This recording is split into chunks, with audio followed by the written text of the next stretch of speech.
Вот все 10 человек, они почти что разные, но я, так грубо говоря, делил на 3 категории. Это на активных, на которые можно, пассивных, да, которые, ну, туда-сюда. И третью группу я обозначал, ну, так, знал, что они подвержены каким-то идеям, которые им надо было в Карабахе присутствовать ради чего-то.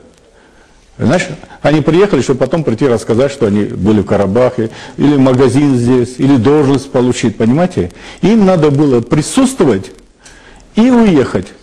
Вот из этой группы людей Дев относился с очень активным и мыслящим человеком, который предлагал свои варианты.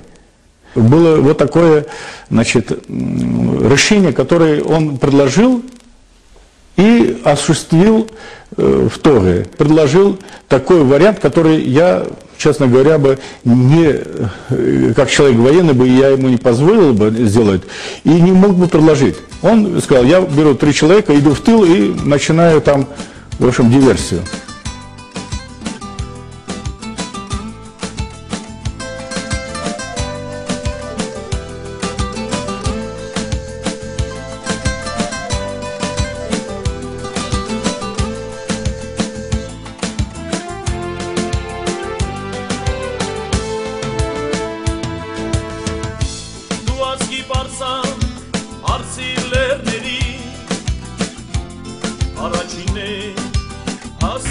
Люди наподобие Дева, я их знал поименно, и какой отряд, кто отряд и что отряд.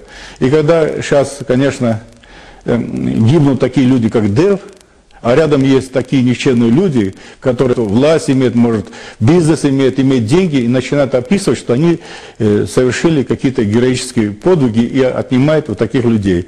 Но я такого предательства не могу. Иногда мне говорят, что ты подтверди, что я был, да. Ну ты был с Девом, но не таким же был, как ты Девом.